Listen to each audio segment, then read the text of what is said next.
Baik, Assalamualaikum warahmatullahi wabarakatuh. Perkenalkan nama saya Yelin. NIM 4820 12 10 8101. Kelas 5C. Baik, di sini saya akan memaparkan materi tentang CMA, Cost Minimization Analysis.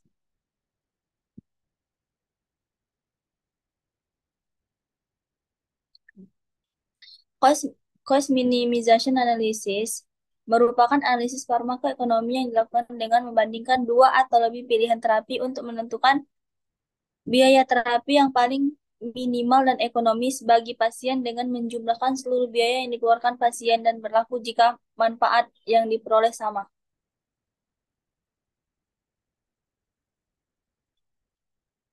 Adapun dari tujuan cost minimization analysis, tujuannya yaitu untuk mengetahui atau membandingkan dua atau lebih terapi yang memiliki biaya paling minimal dan memiliki nilai ekonomis.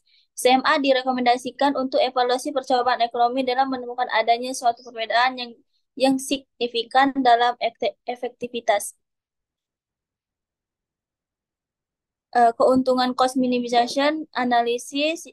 Yang pertama, metode kajian farmakoekonomi paling sederhana karena hanya dapat membandingkan dua atau lebih intervensi kesehatan termasuk obat yang memberikan hasil yang sama, serupa atau setara atau dapat diasumsikan secara setara.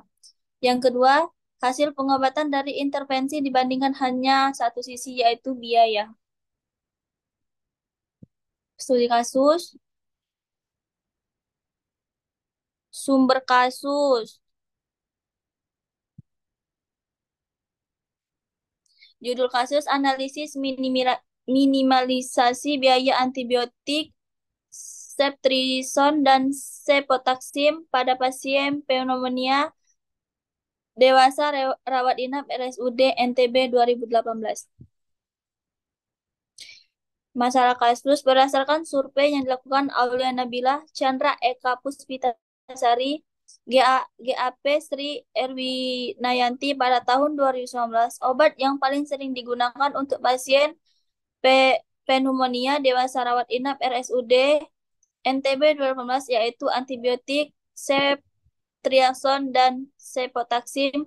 Penelitian ini bertujuan untuk menganalisis minimalisasi biaya antibiotik ceftriaxone dan cefotaxime pada pasien pneumonia.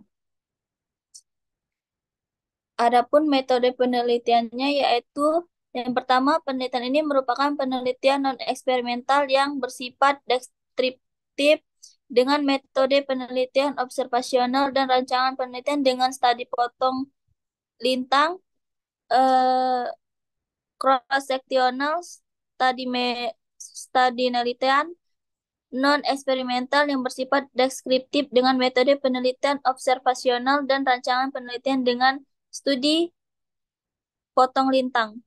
Yang kedua, metode pengambilan sampel yang digunakan adalah non-probability sampling dengan teknik sampling jenuh atau sering disebut total sampling 11.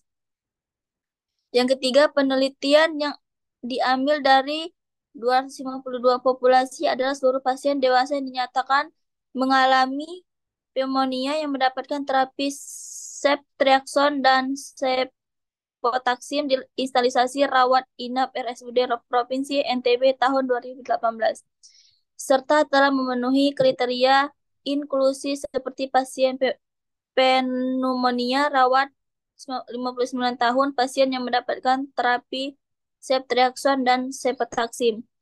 Yang keempat, pasien yang menerima pergantian obat dari ceftriaxone dan cefotaxime ke antibiotik lain selama masa terapi.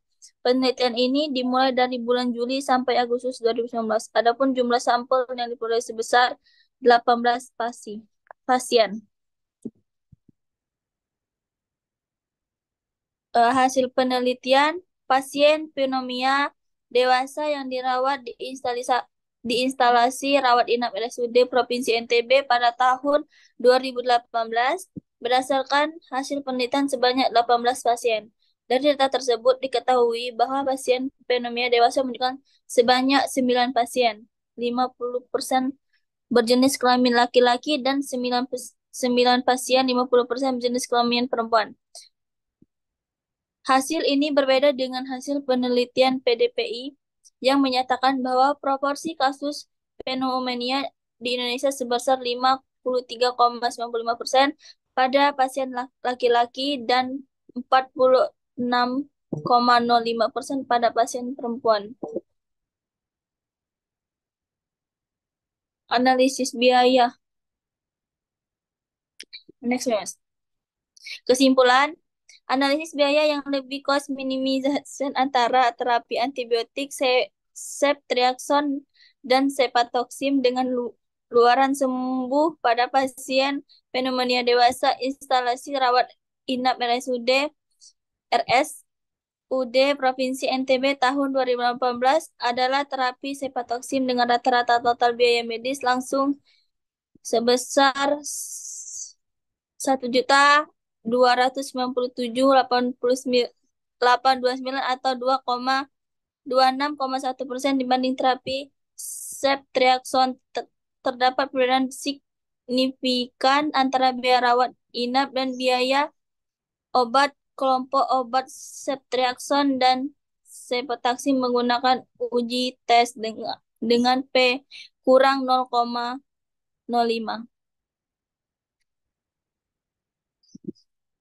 Terima kasih. Wassalamualaikum warahmatullahi wabarakatuh.